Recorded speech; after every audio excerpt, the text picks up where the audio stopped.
Bonjour les CRPistes, ravi de vous retrouver. Bienvenue pour ce live. On est en direct sur Instagram pour un peu moins d'une heure. Je suis Benjamin Charignon, directeur pédagogique d'Objectif CRPE, cofondateur d'Objectif CRPE. C'est une aventure qui a commencé il y a quelques années maintenant et dont on est très heureux et très fiers. Soyez les bienvenus, Katou, Léa, Yeshua, Zouzou, Natim, bienvenue Leslie, bienvenue Mac Deschamps. Je suis ravi de vous retrouver et d'essayer de répondre à quelques-unes de vos questions. Vous en avez posé un certain nombre et donc je vais essayer humblement d'apporter quelques éléments de réponse à ces questions, mais je compte sur vous également pour apporter votre concours à la résolution de vos problèmes, parce que vous formez, je le sais, une communauté extrêmement solidaire et ce n'est pas le moindre des plaisirs que nous avons à travailler avec les CRPistes que de vous voir travailler ensemble pour réussir ensemble. Alors je commence avec une première question. Alors je vais essayer d'aller vous l'afficher, de partager cette question qui m'a été posée. Voilà, on va essayer de faire comme ça. Voilà. Lucille demande quels critères elle doit prendre en compte pour faire son choix entre le concours externe et le troisième concours, sachant qu'elle a un diplôme d'ingénierie Bac+5, qu'elle travaille depuis 6 ans et qu'elle vise l'Académie de Bordeaux et le département des Pyrénées-Atlantiques. Donc merci Lucille pour cette question. Alors c'est une question importante parce que le CRPE, ça commence par là pour tout le monde, ça commence par le choix du concours. Et ce choix du concours, il est hautement stratégique si on considère que les chances de réussite ne sont pas du tout les mêmes d'une académie à l'autre, bien sûr. Et l'Académie de Bordeaux est une académie spécialement difficile, on le sait. Mais d'un concours à l'autre aussi, entre le troisième concours et le premier concours externe, puisque Lucille, tu es éligible aux deux. Hein, tu es à la fois titulaire d'un diplôme de niveau de Bac+5 qui te permet de passer le concours externe, et tu as plus de 5 ans d'expérience dans le privé qui te permet de passer le troisième concours. Alors comment faire son choix ? Eh ben, je pense qu'il faut faire un travail d'enquête et aller voir les statistiques. C'est ce que j'ai fait pour toi, hein, pour vous montrer comment on peut éclairer cette décision que de toute façon je ne saurais prendre à votre place et que vous devrez prendre chacun en son âme et conscience. Mais j'ai été voir les stats et j'ai vu que dans l'Académie de Bordeaux, qui est très difficile, il y a évidemment beaucoup moins de places au concours, au troisième concours qu'au premier concours externe, mais aussi beaucoup moins de candidats. Alors on pourrait dire peut-être que c'est plus stratégique en fait de passer le troisième concours. Mais quand on rapporte le nombre de places offertes en 2022 dans l'Académie de Bordeaux au nombre de candidats, et ça c'est des chiffres que vous pouvez trouver assez facilement sur Internet, et ben on voit que le taux, le ratio de nombre de places offertes sur nombre de candidats inscrits est inférieur à 3% sur le troisième concours, alors qu'il avoisine les 10% sur le premier concours externe. Donc, j'aurais tendance à te conseiller, Lucille, dans ton cas bien particulier, de plutôt considérer le premier concours externe qui offre a priori plus de chances de réussite. Donc chacun doit faire un peu ses petits pronostics et ses stats en allant chercher les données qui sont disponibles assez facilement sur Internet sur les taux d'admission comparés des différents concours et des différentes académies, en sachant bien que ce choix vous engage. Alors, on va choisir une nouvelle question, une autre question qui m'a été posée par... Apparemment, vous avez été maître contractuel admis à une échelle de rémunération à titre définitif. Qu'est-ce que ça veut dire ? Alors, je pense que Dodi, tu as mal recopié la condition. C'est pas une condition d'éligibilité, c'est une condition d'exemption de diplôme de niveau Bac+5 si tu as été maître contractuel dans le privé. C'est une des conditions qui permettent de te dispenser de diplôme, comme d'avoir eu 3 enfants ou d'être sportif de haut niveau, par exemple. Allez, on va enchaîner sur une autre question et n'hésitez pas à me poser vos questions si vous en avez dans le chat, c'est le moment. Bonjour Mimi, bonjour Morgane. On vous entend très mal. Désolé, vous me dites s'il vous plaît si vous m'entendez mieux. Et je reprends avec une autre question. Une question qui a été posée par Marjorie, qui s'interroge sur l'année en stage. Le temps en INSPE est composé d'heures de cours. Est-ce qu'il y a des devoirs à rendre, des examens?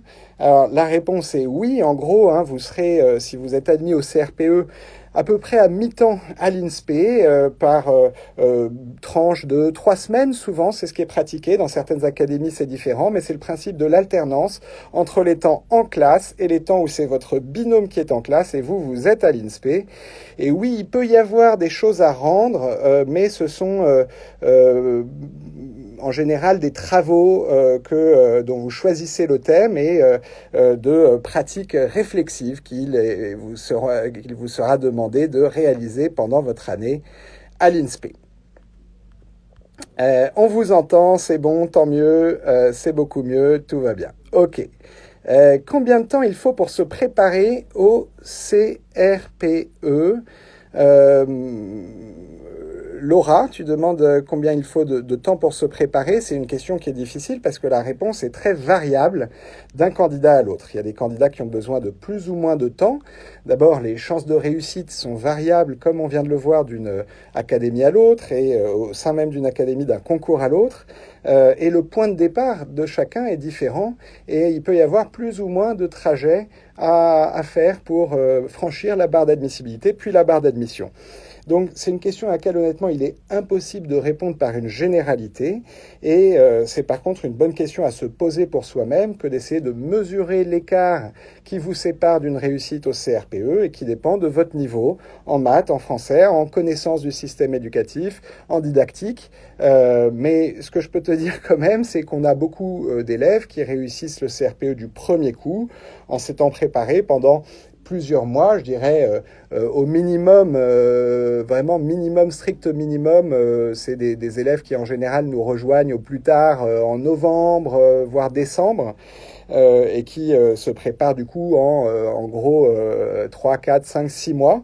Mais on a beaucoup d'élèves aussi qui s'y préparent plutôt sur 8 mois, 10 mois, 12 mois, voire plus sur 15 ou 18 mois.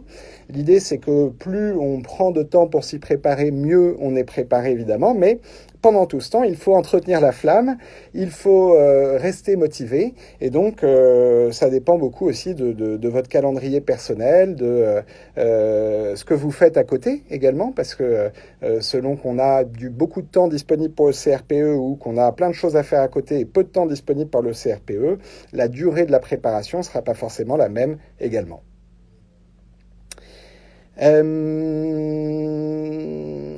Comment peut-on faire la formation en maintenant son activité professionnelle à côté?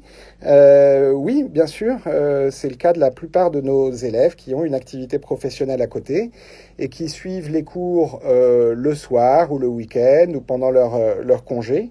En gros, il faut se dire que si vous avez une activité professionnelle, peut-être une vie de famille, peut-être une préparation au concours, ça va être une année intense, ça va être une année chargée et il faut sans doute pas s'engager là-dedans si vous n'êtes pas prêt à réserver peut-être une dizaine d'heures par semaine, par exemple, à la préparation de ce concours, qu'il va falloir aller chercher dans votre temps de loisir, dans votre temps de repos.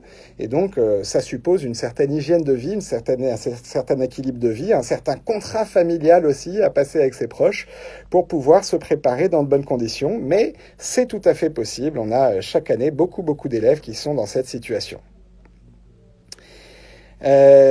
Oui, si on réussit le concours, Hélène, je pense, HM Caudray, oui, ça veut dire qu'il y a une année ensuite, qui est une année de titularisation, où vous êtes à cheval entre l'INSPE, qui est le nouveau nom de l'ESPE dont tu parles dans ton commentaire, et la classe où vous effectuez un stage, et au terme de cette année, normalement, vous êtes titularisé. Et Baptistine, quels sont les documents à fournir pour le concours? Il faut un diplôme de natation. Est-ce que le brevet de surveillant de baignade est suffisant?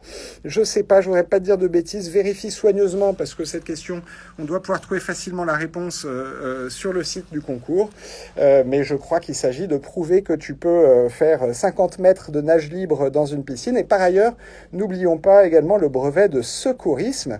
Sachez enfin que ces documents, ils sont à produire au plus tard au moment de l'admissibilité. souhaitez. Donc vous n'avez pas l'obligation de présenter ces justificatifs très tôt dans votre parcours, mais ne tardez pas trop non plus parce que ce serait trop dommage évidemment d'être admissible et de ne pas avoir le brevet de natation et le brevet de secourisme dont vous avez besoin pour vous présenter à l'oral. Alors ça, c'est vraiment la pire des situations et chaque année, il y a quelques malheureux candidats à qui ça arrive. Momov, est-ce qu'il y a vraiment des personnes qui réussissent le concours sans diplôme? Je n'ai qu'un bac et ça me freine un peu. Eh bien, Momov, la réponse est oui. Je te dirais pas qu'il y en a des centaines, mais moi j'en connais quelques-uns qui ont réussi le concours sans avoir le bac. Je pense à mon grand copain Manu Lodz, parce que c'est celui que je connais le mieux, mais je sais qu'il y en a d'autres. En revanche, ce que je peux te dire, c'est que si tu n'as pas fait d'études supérieures et que... Pardon, on s'est perdu une seconde, j'étais en train de dire que si les études c'est très loin pour vous, ou si vous n'en avez pas fait du tout, il y a quelques chances que la préparation vous demande plus d'efforts probablement qu'à quelqu'un qui sort d'un bac+5. Donc voilà, tout est une affaire de volonté, de capacité à s'investir dans ce projet. Mais en tout cas, c'est absolument pas impossible. Et si tu penses que ce projet est le bon pour toi, Momov, ce serait trop dommage que tu te laisses freiner par ces scrupules. Maya Blasquez, quel est le mois où nous passons le CRPE? C'est en avril qu'on passe les épreuves écrites. Les épreuves orales arrivent plus tard, plutôt en mai ou en juin. En cas de réussite, comment se passe l'affectation? Merci Somfaf de cette question parce que vous êtes nombreux à vous la poser. L'affectation, c'est quelque chose d'assez mystérieux qui fonctionne potentiellement un peu différemment d'une académie à l'autre, mais ce que je peux vous dire, c'est qu'elle tient compte, cette affectation, à la fois de vœux que vous pouvez formuler sur vos préférences, mais aussi de votre rang d'admission au concours. L'idée étant que on serve en premier ceux qui ont été admis avec un bon rang.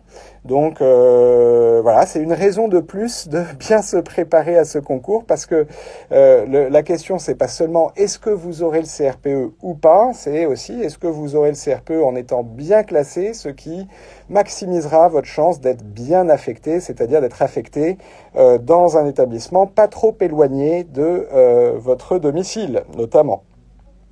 Année de stage et année de titularisation, Laura, oui, c'est tout à fait la même chose.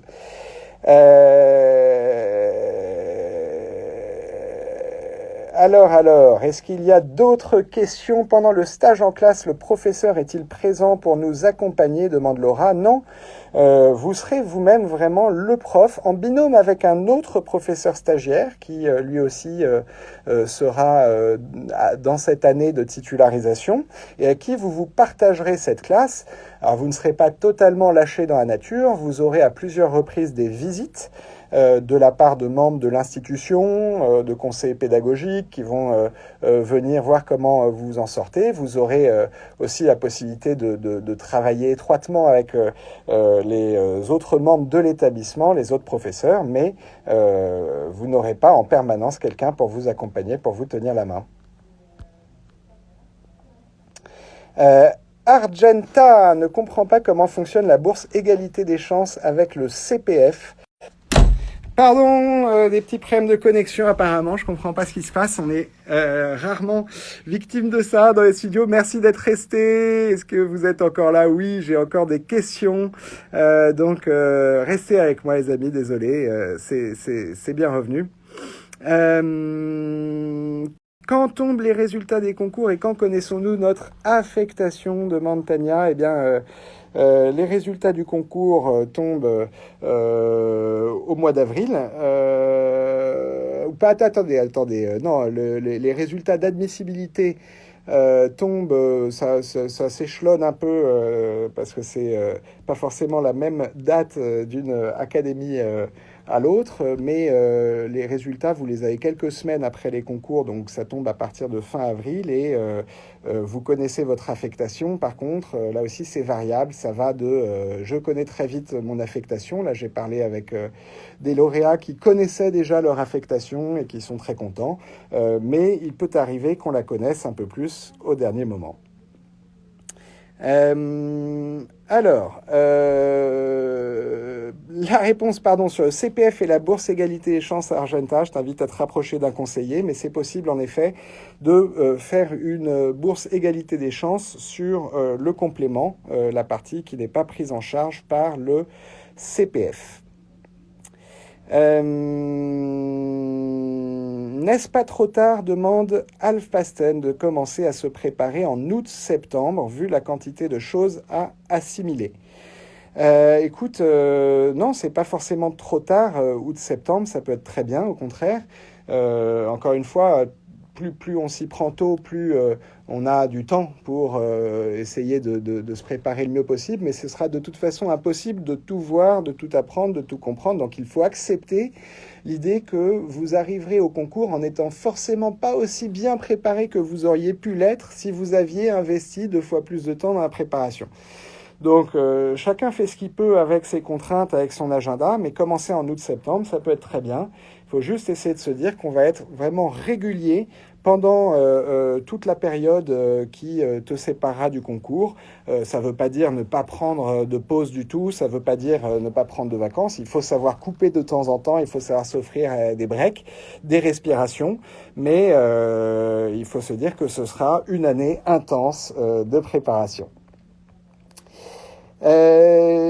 Hello Coco, j'ai pas entendu, je suis mère de 3 enfants, comment faire pour passer le concours? Eh bien, le fait d'être mère de 3 enfants te dispense d'un diplôme de niveau Bac+5 pour passer le concours.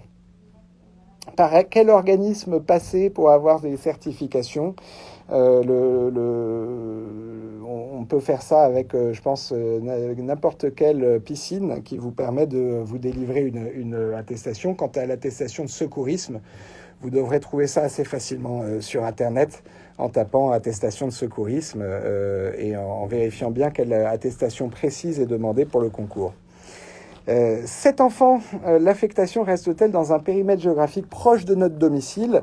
Ça, je peux pas te le garantir, ça dépend beaucoup, ça dépend des postes, ça dépend des académies, et ça dépend surtout un peu de la chance peut-être, un peu aussi de la qualité de tes résultats au concours. Gadfil, qu'en est-il des personnes porteuses de handicap? Gadfil, ce que je peux te raconter, c'est que j'étais il y a quelques jours au goûter de fin d'année d'objectifs CRPE où on célébrait la fin du concours avec les élèves du groupe Magnolia et j'ai eu le plaisir de voir arriver un élève en fauteuil roulant qui a passé le CRPE et qui l'a eu brillamment avec des notes faramineuses et qui sera donc l'année prochaine professeur des écoles dans son fauteuil et qui va faire un magnifique professeur. Donc voilà, normalement le concours doit être aménagé peut-être en fonction de ton handicap, mais en tout cas, il faut là aussi ne pas se laisser arrêter et aller chercher les réponses à tes questions. Je me souviens aussi, moi, d'un camarade d'école qui a passé le bac la même année que moi et qui, l'été du bac, avait vécu un accident assez terrible qui l'avait fait perdre la vue. Et il voulait entrer à HEC, lui. C'était ça son projet. Et le concours d'HEC n'était pas du tout bien adapté. Ce que lui proposait le concours, c'était des épreuves qui étaient infaisables par un aveugle. Et donc, il a été chercher les aménagements et obtenu du concours qui fasse les aménagements qu'il fallait pour qu'il soit à égalité avec les autres candidats et qu'il puisse rejoindre cette école, ce qu'il a réussi à faire quelques années plus tard. Est-ce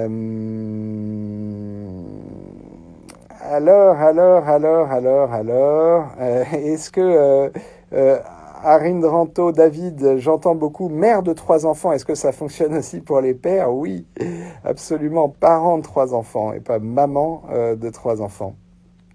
Bonjour, quelles sont les conditions d'inscription demande Mimi. Si tu parles des conditions d'inscription au concours, il faut soigneusement les étudier parce que ça va dépendre du concours. Pour le concours externe en particulier, il faut être titulaire d'un diplôme de niveau Bac plus 5 ou bien être dans le cas de cette dérogation dont on parlait, comme le fait d'être parent de 3 enfants. Pour le concours externe, il faut 5 ans d'expérience ou plus dans le privé. Donc voilà, et si tu parles des conditions d'inscription chez Objectif CRPE, tu trouveras toutes les infos sur le site d'Objectif CRPE et sinon tu peux aussi appeler un conseiller, prendre rendez-vous avec un conseiller qui t'expliquera tout ça. Hello Coco, quelles sont les matières? Alors les matières français et maths, très important, français et maths à l'écrit et qu'on va retrouver à l'oral, mais aussi une nouvelle épreuve de spécialité à l'écrit qui est en fait une épreuve de didactique que vous pouvez passer en sciences et technologies ou en arts visuels ou en histoire géo. Vous choisirez le sujet le jour du concours et sans oublier le PS à l'oral et un entretien qui va combiner ce qu'on appelle la connaissance du système éducatif et des éléments de motivation qui ont fait leur apparition au CRPE dans le cadre de la récente réforme. Quand et comment doit-on s'inscrire pour le concours, hein, ça pareil, SOMFAF, comme pour les conditions d'éligibilité, je vous renvoie aussi Devenir enseignant, où vous trouverez toutes les dates, toutes les conditions. Mais en gros, vous avez normalement jusqu'au mois d'octobre. Y a-t-il des académies où il n'y a pas de poste pour les 3e concours? Peut-être, en tout cas, ce que je peux dire, c'est qu'il y a des académies dans lesquelles, Nicolas, il y a très très peu de postes qui se comptent parfois sur les doigts de deux mains. Ce qui ne veut pas dire qu'il ne faut pas le passer, parce que j'en connais des candidats qui étaient bien contents d'avoir passé un 3e concours avec 12 postes, parce qu'en fait, il y en a un qui était pour eux. Et même avec 2 postes, je me souviens dans l'Académie de Strasbourg, il y a 2 ans, j'avais rencontré une élève d'Objectif CRPE qui était l'une des 2 personnes admises sur l'un des 2 postes ouverts au 3e concours de l'Académie de Strasbourg, donc je peux vous dire qu'elle était contente.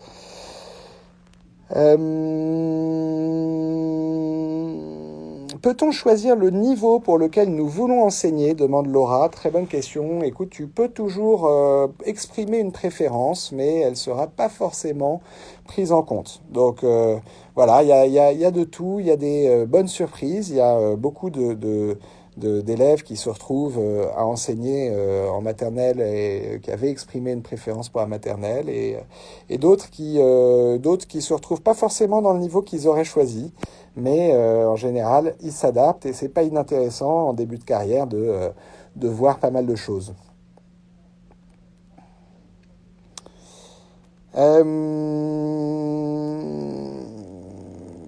Y a-t-il une dérogation possible pour le brevet de 50 mètres en natation pour Sonia qui est allergique au chlore? Je sais pas. Sonia, là, il faut vraiment que tu te renseignes parce que là encore, il me semble que ce serait une rupture d'égalité que de t'interdire de passer ce concours parce que tu es allergique au chlore. Donc il y a forcément une solution. Peut-être que tu peux trouver un bassin qui n'est pas chloré. Je sais pas si ça existe, mais en tout cas, ça me semble inconcevable qu'on t'interdise de passer le concours. Mais ce que je sais aussi, c'est que ce brevet, il est vraiment exigé. Donc, je t'invite à aller chercher et à te battre, ma chère Sonia. Évelyse, Joséphine, jusqu'à quel âge peut-on passer ce concours? Eh ben, en fait, jusqu'à tant que tu n'es pas à l'âge de la retraite, tu peux le passer. Moi, j'ai des candidats qui le passent à 55 ans, 56 ans, et qui savent que ils ne pourront exercer le métier peut-être que pour quelques années, mais qui sont bien contents de le faire parce que c'est quelques années qui seront, je l'espère pour eux, où ils seront alignés et où ils exerceront le métier qu'ils veulent faire aujourd'hui. Donc voilà, il n'y a pas vraiment y a pas de perte de chance d'être admis si vous êtes plutôt en deuxième partie de carrière ou en fin de carrière. Au contraire, ça nous apporte souvent des candidats qui ont une maturité tout à fait intéressante. Le CRPE représente quel niveau d'études, demande Griusha Nadouille. Alors, si la question c'est de savoir le programme des épreuves du CRPE, en effet, c'est le programme collège, hein. En tout cas, le programme de maths et de français, c'est un peu niveau collège. C'est en gros, on attend de vous que vous soyez capable de vous projeter sur des connaissances et des compétences qui sont plus avancées que celles que vous allez enseigner dans le premier degré. Les conditions pour accéder au troisième concours, plus de 5 ans d'expérience dans le privé, tous les détails sur le site, devenir enseignant. Quelles sont les méthodes et les secrets pour réussir le concours, Mimi? Ah, tu poses une question sur laquelle on pourrait parler très très longtemps. Donc je pense qu'il n'y a pas eu une méthode, il n'y a pas un secret, il y en a probablement plusieurs. Je dirais que pour te donner les quelques-uns qui me viennent en tête et qui me paraissent vraiment importants, le premier, ce serait de s'entraîner, de ne pas y aller sans avoir fait d'entraînement où on s'est vraiment mis en situation et où on a fait soi-même des épreuves écrites. Donc s'entraîner sur toutes les épreuves, écrites et orales, et faire des concours blancs en fait, hein. Nous, c'est vraiment au centre de la préparation chez Objectif CRPE, c'est les concours blancs à l'écrit, à l'oral, avoir la possibilité de traiter des sujets et d'avoir un feedback de quelqu'un qui sait quelles sont les attentes du jury et qui sera capable de vous dire ça c'est bien, ça c'est moins bien, voilà ce qu'il faut faire pour progresser. Donc première méthode, premier secret, l'entraînement. Deuxième méthode, deuxième secret, ça va un peu avec, mais c'est essayer de comprendre les attentes du jury. Donc c'est pour ça que nous, on fait des vidéos corrections pour que vous puissiez vraiment plonger dans la tête du correcteur et comprendre ce qu'il attend de vous. Mais ça peut se faire aussi en lisant des rapports de jury, ça peut se faire aussi en suivant nos lives qui s'appellent Dans la tête du correcteur. On va faire ça à la rentrée avec Antoine en français, avec Antoine Éclair, pour vraiment vous faire pénétrer la psychologie du jury et savoir les petits trucs qui vont faire plaisir au correcteur pour vous démarquer à l'écrit. Et puis, troisième conseil, travaillez régulièrement. Travaillez régulièrement sans vous décourager et sans vous laisser démoraliser par les éventuels revers de fortune, par des entraînements qui se passent pas aussi bien que vous le rêveriez, par une lassitude, par une fatigue. Donc travaillez régulièrement, pas forcément en étant en sur-régime, au contraire, essayez de vous mettre dans un régime qui est soutenable, qui est équilibré et qui vous permet de vous consacrer intensément mais de façon soutenable à la préparation de ce concours. J'avais une question, pardon, je vois qu'il y a encore des questions qui arrivent, donc je reste là, je vais vous répondre, mais il y a une question à laquelle je tenais à répondre qui m'a été transmise au sujet de l'épreuve de français. Je vais voir si je vous retrouve ça. Est-ce que voilà. Hello demande quel livre on conseille pour tout ce qui est référence littéraire et culturelle. D'ailleurs, quelqu'un sait quel genre de référence il faut avoir? Littérature classique, littérature jeunesse, psychologie de l'enfant. Alors, ici, Hello fait référence à cette nouvelle épreuve au sein de l'épreuve de français qui consiste en une petite dissertation, en fait, un mini-essai qu'on vous demande de rédiger en réponse à une question, à un sujet, où on vous demande d'illustrer votre réponse non seulement par des références au texte qui vous est proposé par ailleurs dans le sujet et qui fait l'objet d'une autre partie de l'épreuve qui est la partie grammaire, mais aussi sur des éléments tirés de votre culture générale et littéraire personnelle. Et donc c'est une très bonne question de savoir quelles sont les références, quels sont les titres, les auteurs que vous pouvez mobiliser.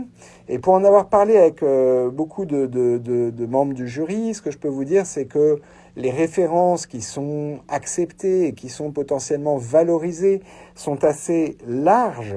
Le premier répertoire d'exemples et d'idées. C'est vraiment la culture classique. Donc c'est cette culture littéraire classique qui va être le plus valorisée par les correcteurs du CRPE, que ce soit d'ailleurs en littérature ou en peinture, en cinéma, etc. Mais les grands titres du répertoire, donc avoir relu un grand roman du 19e siècle, vous choisissez, ça peut être chez Flaubert ou chez Balzac, mais une Madame Bovary par exemple, relire une tragédie de Racine, une pièce de Molière, connaître quelques fables de La Fontaine, pour ne parler que de littérature, c'est un pari qui est souvent gagnant. Antoine parle beaucoup aussi à nos élèves, je le sais, de mythologie, de la Bible également, qui est un réservoir d'illustrations de grande qualité pour un grand nombre de sujets. C'est cette culture-là qui est attendue en premier lieu. Néanmoins, ce que disent les correcteurs, c'est que ils font pas la fine bouche en gros et que ils valorisent aussi des exemples qui sont un peu moins académiques, qui sont d'une culture un peu moins classique, et donc il ne faut pas vous interdire, si vous ne disposez pas forcément de suffisamment d'exemples au sein de la culture classique, il ne faut pas vous interdire d'aller puiser dans une culture un peu plus personnelle. La littérature jeunesse, pourquoi pas, surtout si ce sont des titres un peu institutionnels, mais je pense que si vous citez Le Monde de Narnia ou du Timothée de Fombelle dans votre copie, le correcteur non seulement n'y verra rien à redire, mais pourra valoriser ce type d'illustration. Mais mon conseil, c'est quand même d'aller privilégier la littérature et la philosophie au sens classique du terme pour la plupart de vos illustrations et de préférence. Et ce que je peux vous dire aussi, c'est que si vous mobilisez une illustration tirée d'une culture un peu plus iconoclaste ou pas connue que les grands titres du répertoire, vous aurez besoin d'un effort d'analyse et d'explication plus important, évidemment, que si vous parlez de l'histoire de, je sais pas, de Noé ou de Job, où vous pourrez être plus allusif parce que forcément la référence sera connue du correcteur. Dans votre formation, demande Somfaf, doit-on rendre des devoirs régulièrement ? Oui, en tout cas, c'est proposé et c'est vivement recommandé de nous rendre les devoirs qui vous sont régulièrement proposés. Donc, vous aurez 9 devoirs à rendre à l'écrit en tout, sur les 3 épreuves écrites, si vous rejoignez la formation maintenant. Et puis, il y aura aussi les oraux qui vous seront proposés et auxquels on vous invite vivement à participer. Maya, donc ce nouveau concours, tu me demandes de parler du nouveau concours. Bah oui, le nouveau concours, on peut en parler un peu. Il est super. Moi, je trouve ce nouveau concours, en tout cas, je peux vous dire qu'en tant que prépa, on a des choses à se mettre sous la dent et on a de belles épreuves à préparer. Je suis content de voir que les élèves travaillent en français et en maths, mais pas seulement. Et je pense que c'est un concours qui vous prépare effectivement dans une certaine mesure à l'exercice du métier, même si il reste assez théorique ce concours et que, à mon avis, il y a un complément indispensable de formation qui viendra après pour la prise en main de la classe, la gestion de classe, quand vous serez vraiment dedans et que les choses deviendront beaucoup moins théoriques.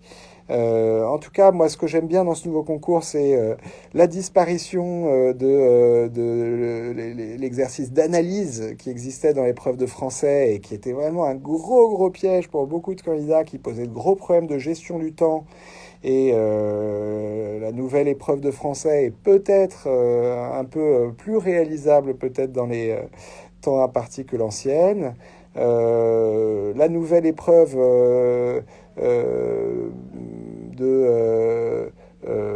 sur dossier, en l'épreuve de spécialité à l'écrit. On va pouvoir beaucoup mieux l'appréhender maintenant que les sujets sont tombés et qu'on a plus que les sujets zéro à se mettre sous la dent pour comprendre où ils veulent en venir. Et ce qui est sûr, c'est qu'elle va supposer un travail non seulement méthodologique et didactique, mais aussi disciplinaire. C'est-à-dire que il faudra, je pense, se préparer en sciences et technologies, en histoire géo, en art visuel, aussi sur les contenus propres à ces spécialités. Et c'est un des axes, nous, d'amélioration de la préparation, que de renforcer les contenus disciplinaires pour cette troisième épreuve écrite. Donc là, il y aura un peu une stratégie à choisir pour vous en tant que candidat qui consiste à se dire, est-ce que finalement vous allez essayer de vous préparer dans plusieurs de ces trois domaines, ou est-ce que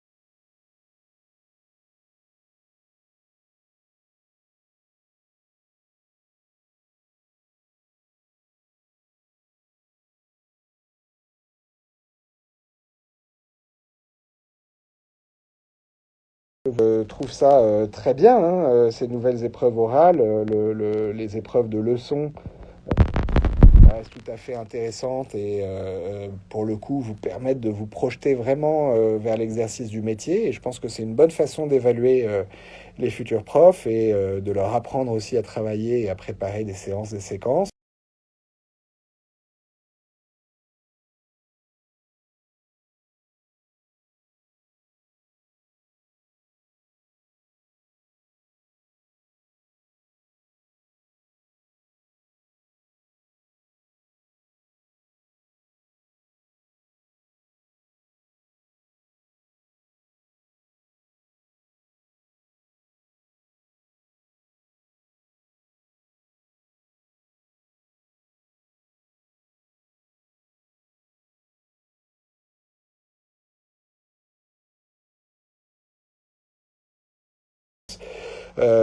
Quant à l'épreuve de motivation, bah, moi je suis de ceux qui trouvent que c'est intéressant en fait d'écouter les gens sur leur parcours, leurs projets, leurs motivations, les raisons qui les amènent à présenter leur candidature au CRPE. Et donc moi j'aime bien ce nouveau concours pour tout te dire. Alors, Catilly, c'est peut-être possible dans un lac ou à la mer. Ah oui, on revient à l'allergie au chlore. Il faut absolument que tu trouves effectivement une solution. Euh, Est-ce que la formation, c'est mon histoire, aborde les aspects psychologiques de l'enfance ou comment désamorcer des situations? Oui, c'est quelque chose qui est forcément abordé au détour d'un cours de didactique ou de connaissance du système éducatif, ou même un cours de PS, etc. Mais pas tellement de façon frontale. Là encore, je pense que c'est des questions qui se posent peut-être davantage ou de façon plus critique lorsque vous êtes en exercice ou que vous êtes stagiaire et que vous vous retrouvez dans des situations difficiles. Et donc, on essaye de vous apporter des choses au-delà de la préparation du CRPE et on travaille en ce moment même sur une formation vraiment spécialement destinée à la gestion des difficultés d'apprentissage, des difficultés scolaires, des troubles d'apprentissage et même du handicap, pour que les professeurs qui sont en activité ne soient pas livrés à eux-mêmes face à ces difficultés et à ces situations si compliquées. Vers qui nous tourner pour préparer une première rentrée en tant que contractuel, demande Nawel. Bah justement, on essaiera de vous proposer des lives pour préparer la rentrée. Stay tuned. Des lives de pré-rentrée pour aborder le plus sereinement possible ce nouveau métier.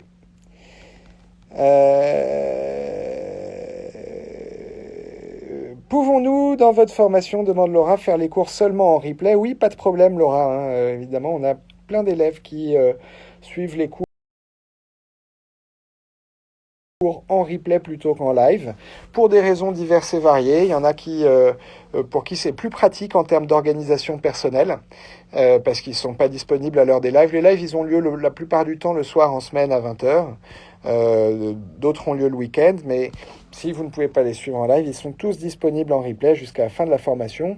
Ça permet aussi, accessoirement, d'accélérer la lecture de la vidéo et de gagner du temps sur certains passages, ou au contraire de mettre en pause ou de revenir en arrière plus facilement. On peut aussi, c'est le cas de certains élèves, voir un live en direct une première fois et puis le retravailler en replay en allant directement droit au but vers les parties les plus problématiques.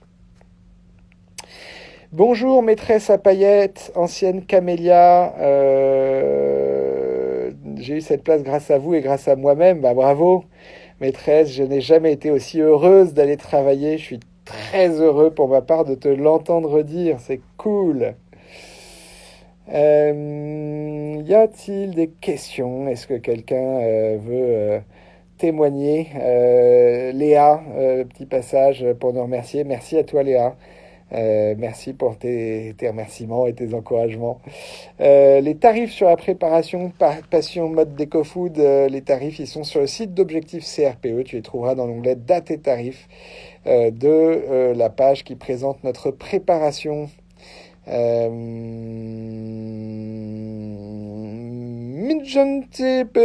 MJ Danse, Solidarité, AESH depuis 3 ans et 2 ans AVS, j'ai 2 masters Bac+5, je peux être admise à quel concours? Bah déjà au concours externe grâce à ton niveau Bac+5, c'est probablement le premier à regarder.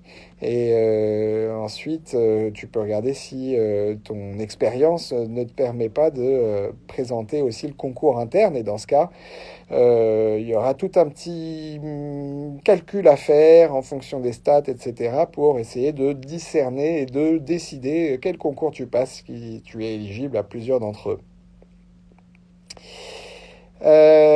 Anka, est-ce que mes examens du CRPE externe pour le privé peuvent tomber en même temps que le CRPE externe public? Oui, en fait, ce sont les mêmes. C'est le même concours et donc tu le passes dans le privé ou dans le public. Il va falloir choisir. SOMFAF, il y a une épreuve artistique. En quoi consiste cette épreuve? En fait, pas forcément, c'est art visuel, c'est l'une des 3 spécialités qui vous sont proposées dans la 3e épreuve écrite du concours, art visuel ou bien histoire géo, EMC ou bien sciences et technologies. Vous avez 3 sujets en fait, mais vous n'en traitez qu'un le jour J et donc vous pouvez choisir de travailler en art visuel. Dans ce cas, vous aurez à vous prononcer sur des questions relatives à des problématiques travailler en art visuel. Donc on pourra vous montrer par exemple des extraits d'un manuel scolaire et vous demander ce qu'on en pense, ou vous montrer une fiche de préparation qu'a réalisé un prof en art visuel et vous poser des questions dessus. Il y a des demandes de participation. Attendez. Qu'est-ce que c'est que ça? Pardon, hein, vous avez vu, on n'est pas très habitué au live sur Instagram. C'est pour ça que c'est un petit peu... on fera mieux la prochaine fois. On fera mieux la prochaine fois.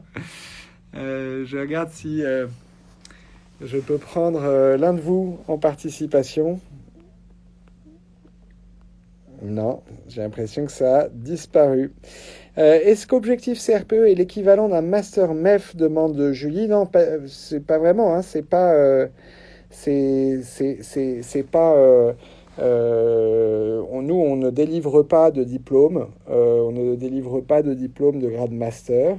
Ce qu'on fait, c'est qu'on vous prépare au CRPE à condition que vous y soyez éligible. On vous aide à mettre toutes les chances de votre côté pour réussir ce concours, indépendamment du Master MEF que vous pouvez avoir ou pas. On a des élèves qui sont inscrits en Master MEF, d'autres qui ne le sont pas. Merci Lise de tes encouragements. Si c'est pas trop mal pour une première, tant mieux. Est-ce que ce live va être en replay? Oui, Marie, je pense qu'on essaiera de mettre en replay. Nicolas, ta définition de la didactique en quelques mots. Euh, la didactique, pas la définition du Robert. Euh, la didactique, en quelques mots, c'est l'art d'enseigner. C'est l'art d'enseigner, on pourrait dire. Donc c'est un ensemble de connaissances et de compétences que les profs développent tout au long de leur vie pour atteindre leurs objectifs pédagogiques.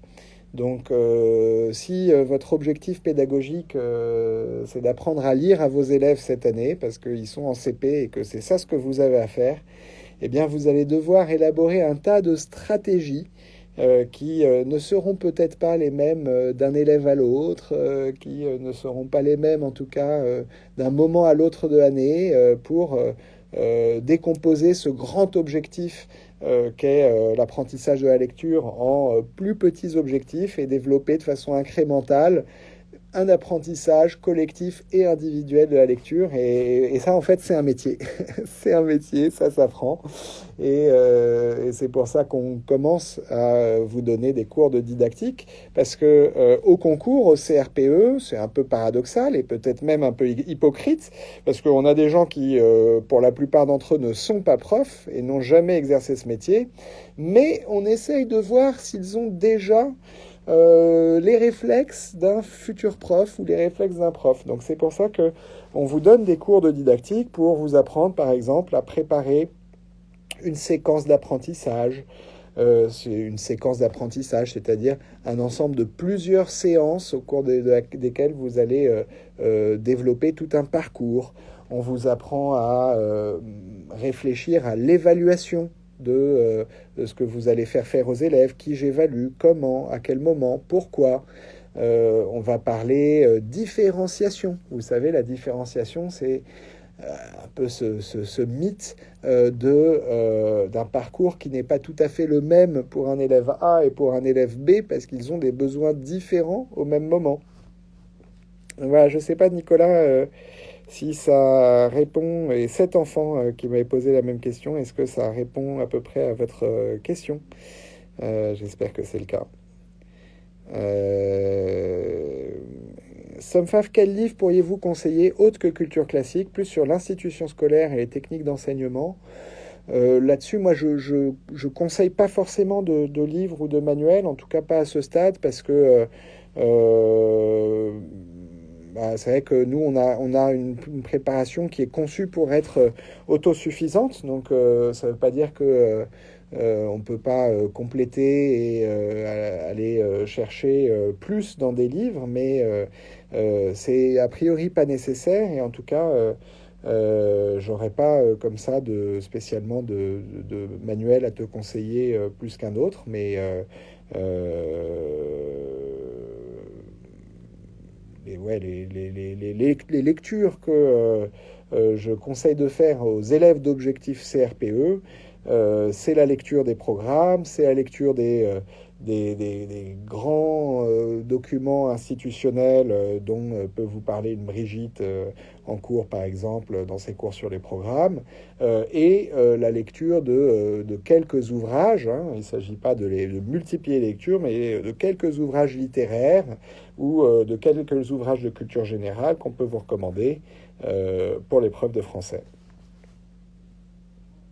Bonjour maîtresse à paillettes, plaisir partagé, même si de mon côté je n'ai que la moitié du plaisir en ne vous voyant pas. C'est une drôle d'expérience, mais je peux vous dire que c'était incroyable comme chaque année de voir les élèves, quelques-uns, une petite délégation d'élèves nous rejoindre pour ce pique-nique de fin d'année. Toujours un drôle d'effet, ça fait un drôle d'effet de voir des élèves qui vous connaissent mais que vous ne connaissez pas.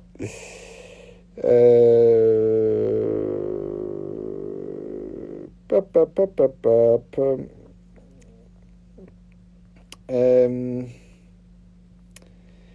Alors, il y a des questions sur les résultats. Donc, les résultats d'objectifs CRPE, vous les trouverez sur le site de la prépa. Il y a une page entière, je pense, sur les résultats, je ne sais pas si c'est à jour des concours 2022, parce que l'équipe est en train de les calculer, de les analyser, de les dépouiller. On essaye de vous présenter ces résultats de façon d'abord complètement transparente et honnête.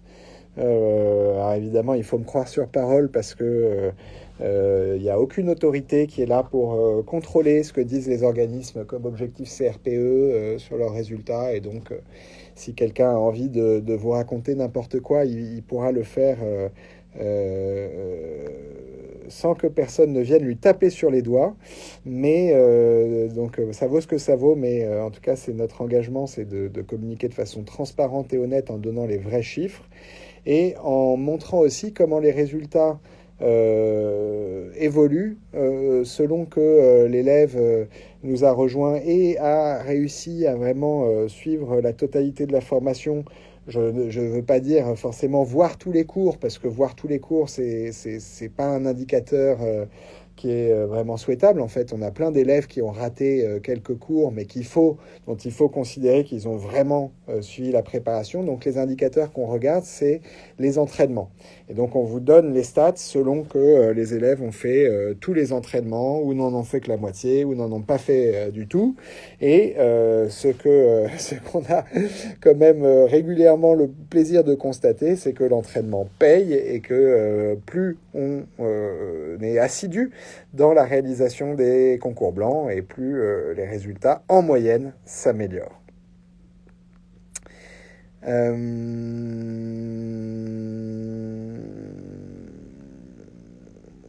Alors oui, cet enfant, est-ce qu'on aborde les grands sujets comme la laïcité qui peuvent être un piège? Oui, oui, oui, hein, bien sûr, dans le cadre de la préparation à l'épreuve orale sur la connaissance du système éducatif et d'entretien de motivation. Vous avez tous ces grands classiques qui sont passés en vue, les droits et devoirs du fonctionnaire, la laïcité, bien sûr, seront abondamment discutés dans le cadre de votre formation. Bravo, maîtresse à paillettes, d'avoir réussi à Rennes. Canon, c'est trop bien. Quel concours privilégié? Encore des questions auxquelles je peux difficilement répondre à votre place. Il faut que vous fassiez votre propre enquête. Il faut que vous regardiez bien les conditions d'éligibilité sur le site concours devenir enseignant, qui vous permettront de voir à quel concours vous êtes éligible. Et si vous êtes éligible à plusieurs concours, mon conseil, c'est a priori privilégier le concours externe, où il y a le plus grand nombre de places et souvent le meilleur ratio nombre de candidats sur nombre de places offertes, mais il faut regarder académie par académie, et si possible sur plusieurs années, les stages devenir enseignant. Et pour le nombre de postes offerts en 2022, vous trouvez ça en cherchant un peu plus, mais sur Google, dans la plupart des académies, on peut trouver l'info.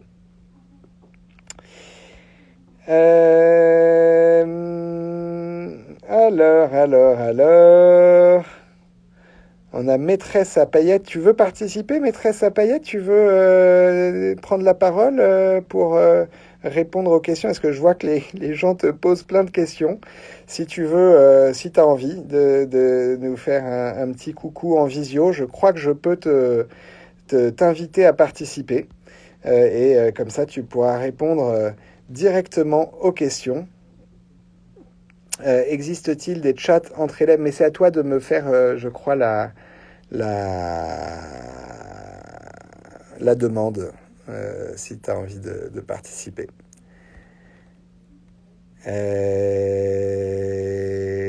N'hésitez pas à me poser vos questions, j'ai peut-être le temps de répondre à quelques dernières questions.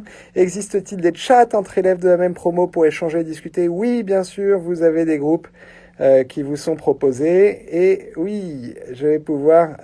maîtresse à paillettes, génial. Alors, on enchaîne avec maîtresse à paillettes, normalement. Est-ce que ça va marcher? Allô, allô? Maîtresse à paillettes? Non, nous n'y sommes pas. Allô, allô? Tu peux me refaire une demande? On va réessayer. J'avais pas l'impression que ça embraye. demande de participation. Restez avec moi les amis, je pense que je vais réussir à faire venir maîtresse, mais elle n'est plus là. Coucou Sun, coucou Léa. Si je fais ça, non.